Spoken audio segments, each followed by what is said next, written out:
someone with a facial difference, all I ever wanted, and all those of us with facial differences want, is to be accepted, is to be part of the community, to be treated as a normal person.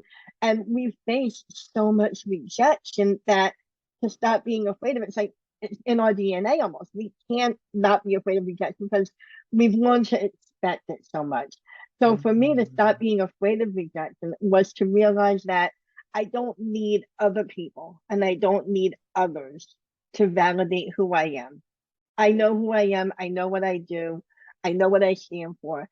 I don't need them. I don't need their acceptance and their approval. I want it. There's times I desperately want it, but there's a difference between want and need.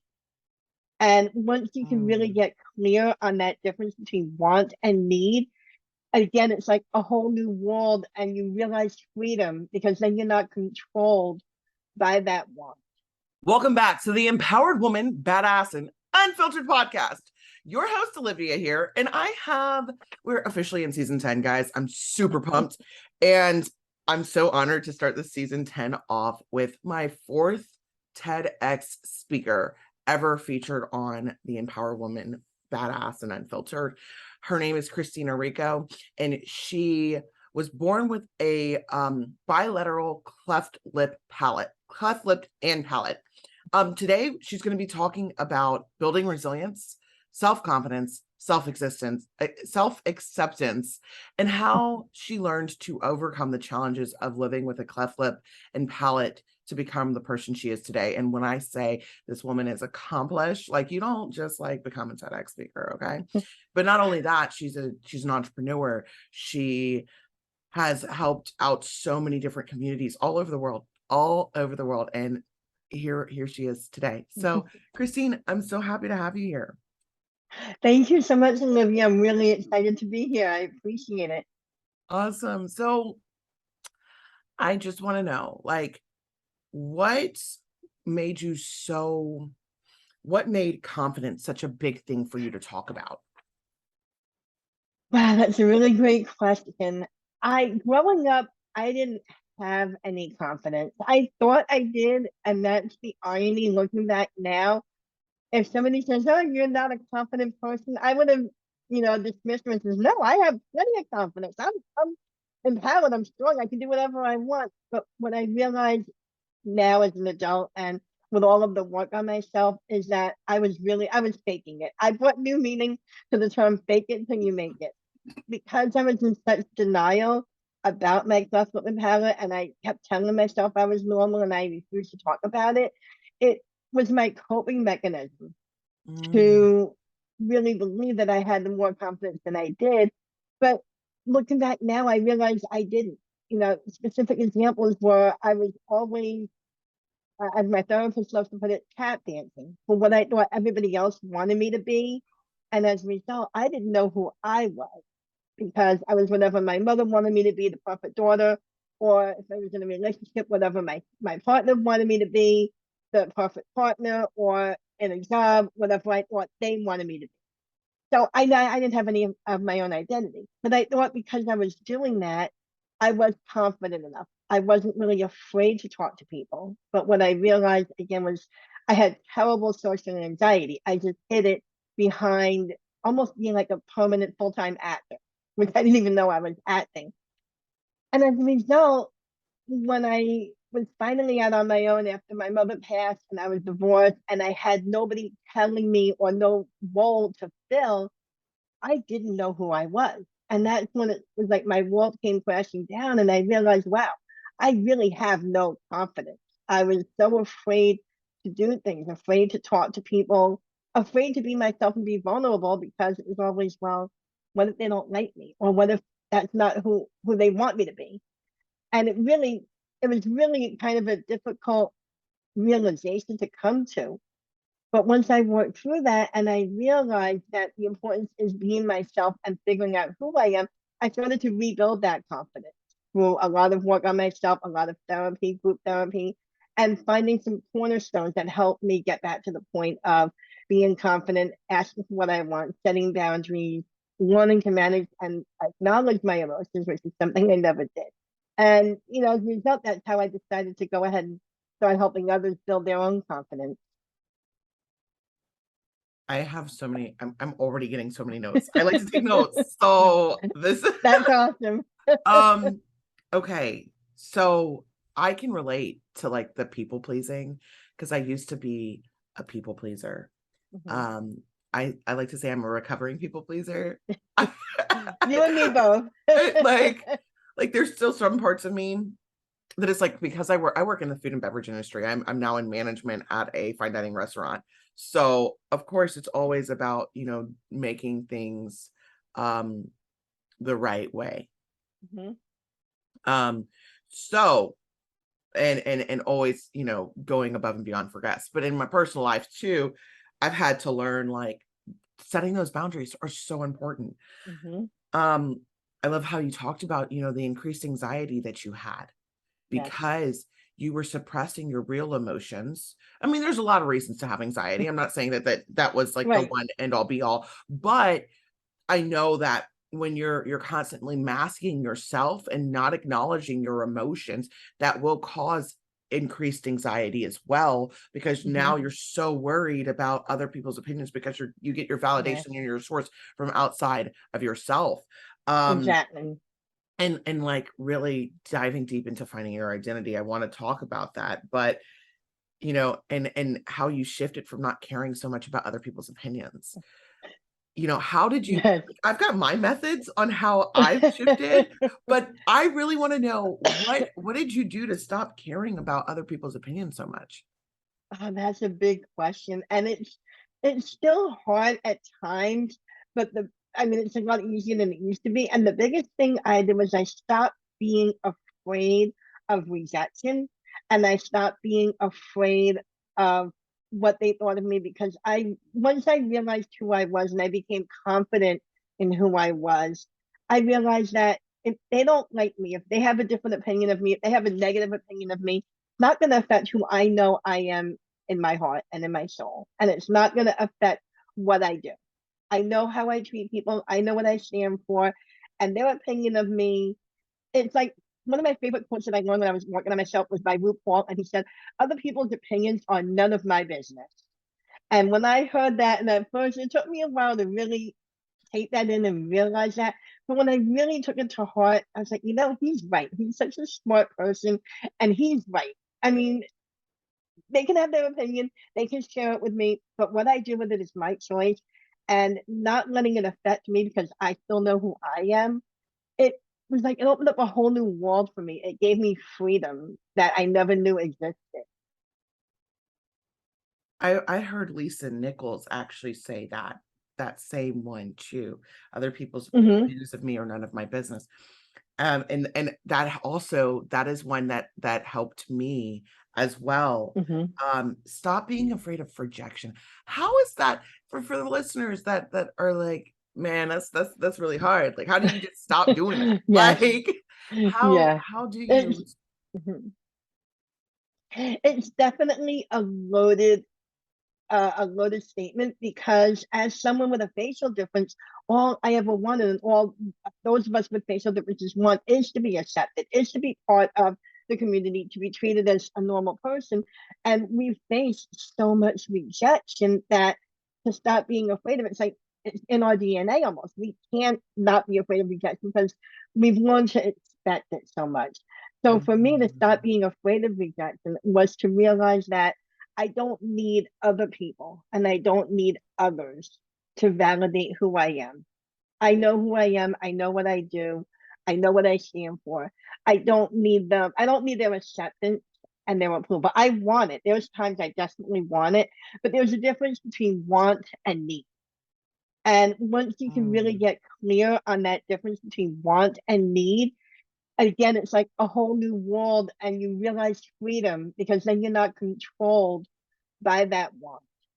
Yeah, you're not controlled by the want. You're then controlled by the need, and with a need comes choice. It's like put it in something that everybody can relate to. Weight management, and we know that we shouldn't eat sugar or excess amount of chocolate because it's bad for us, even though we love chocolate. You can want the chocolate, but you don't really need it, or maybe you do need it at times to help you feel better, but you don't want it. So identifying the differences between the two helps you get that clarity and it helps you make the right decision. I love that. I love Hmm. the difference between want and need. I Hmm. don't think we ever really need the chocolate personally. I don't think we do. But Right. but I will totally eat it because I want it. I Yes, will. I'm not. absolutely. Absolutely. Yes. um. And it's the same way with acceptance. Yes, as Mhm. humans, we need that connection. We need that acceptance to an extent, but we can get that acceptance from within. Yeah. Because if we have our self acceptance, that was something that I worked hard on myself with, was if we had that self acceptance, then we don't need it from anyone else. We can want it and we can go out and seek it, but then we can go out and look for it in a much healthier way. Not, and this is something that I struggled with, not getting into a relationship just because you want to be in a relationship, but getting it, I Mm. mean, not getting it because you have that need, you want to, but getting into it because you wanted to fulfill your life. There's different reasons behind that. Yeah. So that's how I always look at it now. Yeah, because when you feel like you need a relationship and you don't even really know that person, you know what I'm saying? Like you don't really know that person Exactly. until you're in a relationship with them. And when you feel like you need them Hmm. to like validate you, then you Yes. also realize like that's so codependent. Yes. And that's not healthy. And you'll put up with some stuff that you don't really, need to put up with when you Exactly. think that you need them. And like that's not. Exactly. And that was, not to get too much off topic, but that was my whole, I had a 10-year marriage and it was an abusive marriage. And that was my whole marriage. I got married because my mother was pushing me to get married. And she was of the old school, you grow up, you get married, you have children, you live in a house with a white picket fence. And that's what I believe. So I worked hard at meeting someone and dating, going through this before the days of Tinder and dating apps, back when we had the dating agencies. And that's how I actually met my now ex-husband. And looking back now, again, to make a long story short, I got married because I thought that's what I needed to do. And part of me wanted it, but I wanted it for the wrong reasons. And so I stayed in the abusive marriage. I was miserable. I continued to lose myself because I wanted that attention, because I hated myself so much at that time. I thought that being in this relationship, here was a man who wanted me. I thought he said he loved me. He gave me attention, but it was all the wrong kind. And if I only had loved and accepted myself, I wouldn't have needed or wanted to stay with him and compromise myself the way I did. Mm, that was deep. Hmm. I understand exactly because we get so caught up in the ideal that we Yes, need to have this idea and ideal, and that's what normal is. That's what other exactly. people are doing, and that's what make us fit in with the rest of Hmm. the world. And being unique is not necessarily when it's been something for you that has been such a something to cast you out. Hmm. That's not what you want. You want to be, and I understand, you in that when you with all the self-hatred and stuff like that. And I realized this when my husband was deployed, that there's so much false confidence that comes from marriage, especially Hmm. when you get married at a young age. Because I got married at 23. And don't get me wrong, I love my husband, he's great. But when he was gone, I realized like there was a lot of the fact that I had confidence because it was because I had a husband, Right. Yes. not from within. And I've Yes. worked since then to really build my confidence from within. Yes. And it was just something that I noticed like out like I would compare myself to other women Hmm. when I would be out in public without him. Yes. Yes. But now I don't do that. Like I can look at a pretty woman and I'll be like, oh my God, she's so pretty. And I mean Yes. it's taken time for me to do that.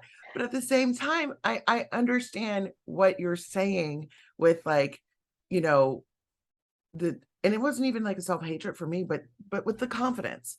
I Yes. get that and how it wasn't really genuine confidence.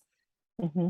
Absolutely, absolutely. And there's a big difference. The stereotype that women are supposed to be with a partner, and if a woman is single, there's something wrong with her. And for me, it was compounded because I already felt like there was something wrong with me with my cleft lip and palate. So if I was single, well, then that was even more compounded, and everybody would stare at me. And now I'm still single, and that's by choice. To be totally honest, I really haven't been on any dates. It's been going on actually 10 years that I've been single now, and except for a couple of dates here and there, I'm happy. I'm working on myself. I enjoy being single, and I don't feel the shame that I once felt before I got married, where, oh my God, I'm single, nobody wants me, I'm full of shame. I don't feel that anymore. And again, that's very liberating.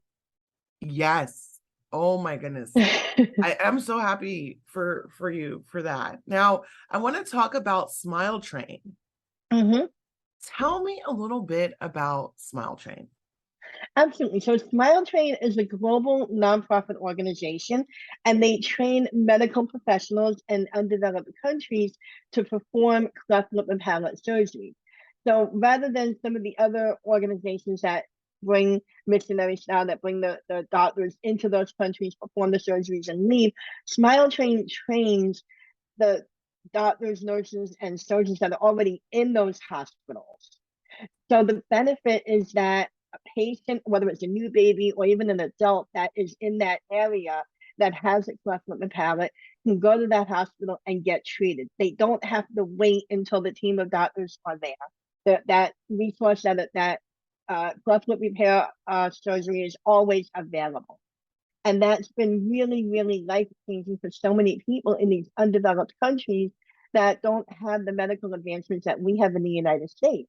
Mhm. And so I volunteer with Smile Train. I've been working with them now for 4 years. I volunteer on their Cleft Community Advisory Council, which is basically a committee. We help strengthen global communications and strengthen the cleft community in the United States. I love So it. And mhm. you've traveled to Colombia, and where in Africa have you traveled? I went to Nairobi, Kenya. So that was Oh, actually my first trip with Smile Train. It was in November of 2021, almost a year ago. Yeah, almost a year ago now. And it was still an unforgettable event. We were there for about a week. We got to see three different hospitals where they train the medical professionals, clinics that they established. They worked with the local staff, and we met some of the patients. I met, parents and adults, even adults that had an unrepaired cleft. They lived their whole life in these uh, rural communities, and they didn't even know this existed, and they were able to get their lip repaired, and it was like a whole new life for them. I met some young children, young babies, and I also met, the most memorable was 16-year-old Damaris. She was 16, lived about 2 hours away from the nearest hospital, very remote, mountaintop. I mean, she lived in a clay hut, and very rural, very remote. No transportation really goes up that way. They heard about Smile Train on the radio, so they made the trek into the town to get the surgery. And when I met her, it was about a year after her surgery. And she was just the most wonderful girl to talk to. We shared experiences of what it was like as a teenager with a cleft lip before she had it repaired. And then after, she shared her dreams with me of wanting to go to beauty school and be a beautician, and how she has so many more friends now because she's so confident. And she just smiled the whole time we were there. Actually, there is a video on Smile Train's website where they did my host trip interview, and there's videos of me interacting with her, and kind of really sharing the experience of taking the last day we were there. So you go to the Smile Train website, you can poke around and find that video, and I'll also share the link with you so you can post it in your show notes. I think it's so beautiful that you've turned your pain into such purpose and you find a way to help others in your community Mhm. from all over the world, because I know you're Yeah. really big on having that community of other people with cleft lips and palates as well, Hmm. so you all can uplift each other up and Hmm. share stories and let each other know that you're not alone, because in most cases I feel like there's not really you a lot of people with the same condition that you all have in your same vicinity. You know what I mean? Like, it's Right. not like you go to school and everybody has it. Right, exactly. Exactly. Growing up, I hardly saw anybody else with a cleft lip or palate. And when I did, they were just as ashamed as I was. So they didn't want to talk about it either. And so And I felt so alone and isolated because I was like, well, are my experiences unique to me? Does anybody else with this feel the same way? I wanted so desperately to talk to someone with a cleft lip to just get that connection and say, okay, yes, I know what you're going through. And that moment actually happened to me. That was the one moment that really changed my life and put me on the path I am now, was when, not long after my mother died, I found a Facebook group of all just adults with a cleft lip and palate, just only adults, not parents, just adults only. So it was very specific, very unique. And in joining that group, I was able to share my experiences and also read the experiences of others and talk to others so we could connect and have a laugh over the trouble of maybe drinking from a straw, blowing up a balloon, or knowing what it felt like to have another surgery, planned. And that was really pivotal for me because I felt less alone and I had that connection. And other people in the group felt the same way. They felt, okay, we finally found our tribe. That is so beautiful. Mm-hmm. Um, I'm so happy for you. Like you do so much, and you're also an entrepreneur. So Yes. share a little bit about your business. Yes, so I am a confidence and transformation coach, and I work with clients specifically who have cleft lip and palate or other facial difference to help them overcome the challenges that they're facing, whether it's social anxiety, confidence, talking, interacting with other people, self-acceptance, feeling the shame that I felt, and not being able to accept themselves, trying to get that external approval from others, and still worried about other people's opinions, but they find that it's holding them back, so they want to overcome that so they can live their full life and live to their true and authentic self. So I work with them to overcome those challenges and to help them be who they're meant to be, and find their purpose and find their confidence. Wow, your story is so inspiring, and I love, and it's dripped in every single thing that you do. The fact that you help communities that are underserved um with your volunteer work and nonprofits. Like Mhm. I love to volunteer. It's such a fulfilling activity that I do for myself. Um and you're providing those services that you offer in a way, being there, not at the same extent as a paying client would get, but you're Mhm. still providing um so much to those people, through your time, you Yes. speaking life into them, because it's one thing, like representation matters, and it Mhm. matters in so many different areas of life. It's not just seeing a woman on stage or seeing, but in every community, seeing someone as successful as you with their same condition and be like, you know what, because she did, I can too. Mhm. And Absolutely. that's what you give to people. And I mean, the work that you do, I mean, and honestly, like talking to you, like I'm like going through like the things that we did in the beginning of this podcast.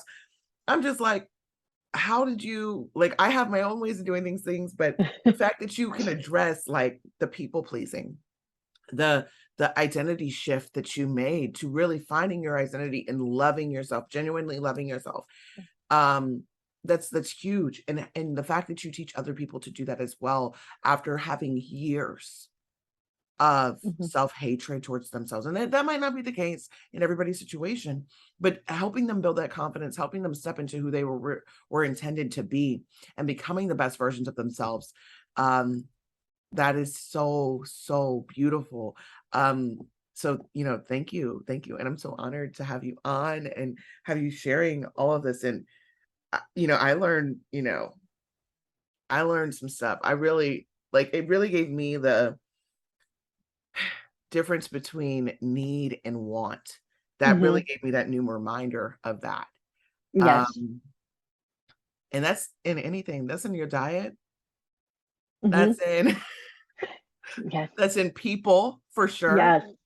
Yes. And knowing, like, when, and I think I'm gonna start asking myself that question too. Like, whenever I catch myself like comparing, because that's what I'm really guilty of, is Yes. comparing. I'm like, do I really need what they have, or do I Mhm. just want it?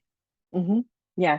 And it's applicable to every part of our life, to finances, to money. Yeah, we all want millions of dollars, but do we need it to survive? And is it and is it worth the chase to get what we want? And if it is, that's okay. There's no judgment here. The way I look at it is just to get clarity over your mission and what you're doing and how you're acting, but always to just be 100% true to yourself and realizing that if you go after what you want, that's great, but there might also be consequences. That's something that I was talking to someone about the other day, is that, you can go after what you want, but that might also have long-term consequences, might have short-term consequences.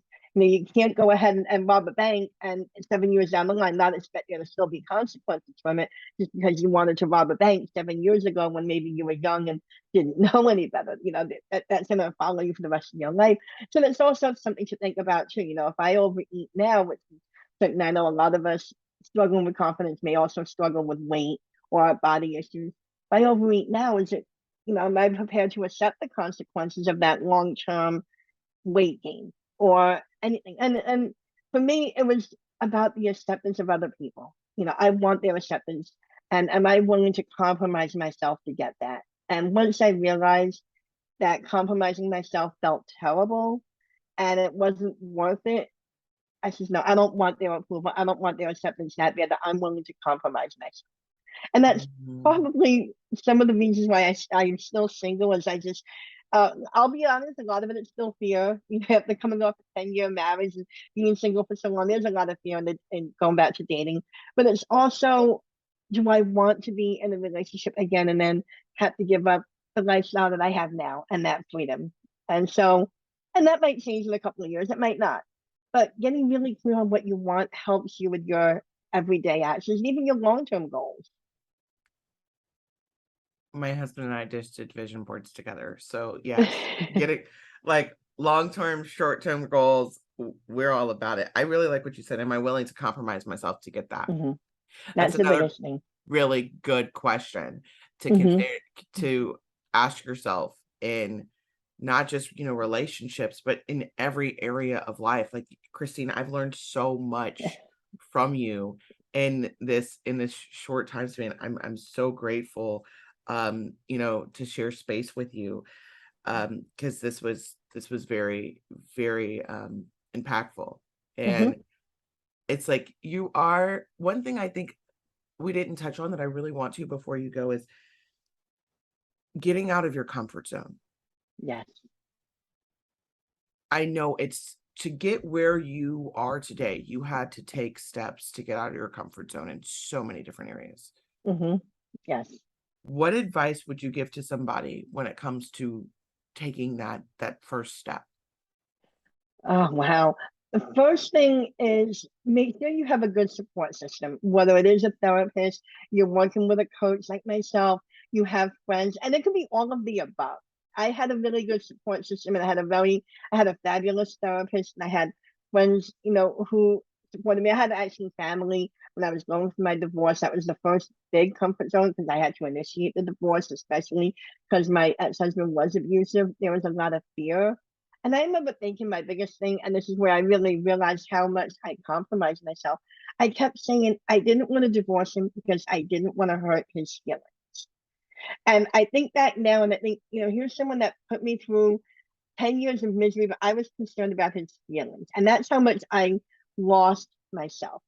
So to push through that fear of the shame and hurting his feelings, I had to look within and, lean on my support system, my sister who said, it's not healthy for you. My therapist who gave me the confidence and the support to go ahead and figure out what I really wanted and what was important to me and realize that I come first. I am worth it and I am worth getting what I want and then getting clear on what I wanted and making sure what I wanted was for the right reasons.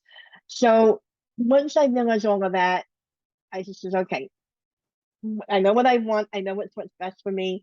Got to push through the fear, take a deep breath, and kind of jump in with both feet. And I also thought, what's the worst that can happen? I was in a safe place. I was no longer physically near him. I was hours away. And I was safe enough where the worst that can happen is he might verbally abuse me. He might come and try to find me. That's what, public services are for, security, whatever else. So once I also realized that the worst that can happen from pushing out of my comfort zone, it helped. It made it a little bit easier. And again, it was the support of my family, my sister, and my friends, and the other social support I had that helped me realize, identify those fears and then say, okay, this is the worst that can happen. I can live with that. And it's worth it to go through that. I love that you started with the support system Mm-hmm. because so many times we think that it's so built on just us. And Mm-hmm. it's not. We need people. We need people in our corner. And if you're not willing to talk about these things and be open about these things, then you'll remain stuck. So first step is having that support system and then truly identifying what you really want. Absolutely. And Yes. and acknowledging and realizing that what you want is possible for you. Mm-hmm. I think one of the biggest things that I see with people when it comes to shifting, we call it generational curses, but it's really generational habits, Mm-hmm. is realizing that something different is better and better is an option for you, that you Yes. don't have to be like everybody else around you. Like you can go after what you really want. And it helps to surround yourself with people like that in your support system too. Just, but Yes. we got to realize and acknowledge that it is possible for us. And then ask yourself, what's the worst thing that's going to happen? Yes. Yes. Ah, well, Christine, thank you so much. Is there anything else you'd like to share? Just to keep believing in yourself and realize that anything is possible. I'm always available if anybody wants to, just meet me, find me on social media, send me a DM, see how I can help them. They're free to do that. If you visit my website, I have a free download of how to be comfortable in your own skin. It's a great ebook, building self-acceptance, self-confidence, and it has a lot of journal prompts. So it's not just for someone with a facial difference, for anyone that's unhappy with their appearance or accepting themselves and their body. And it's, generally for everyone. So that's on my website, ChristineErrico.com. Otherwise, just keep believing in yourself and realize that you are worth it. Well, thank you so much, Christine. And guys, as mentioned before, all of her links are in the show notes and description below. Thank you. Thank you so much, Olivia. I hope you have a great day. You too. Thanks for listening to this episode of the Empowered Woman, Badass and Unfiltered podcast. If you found any value in this, please consider sharing and subscribing. Now go out and be a badass.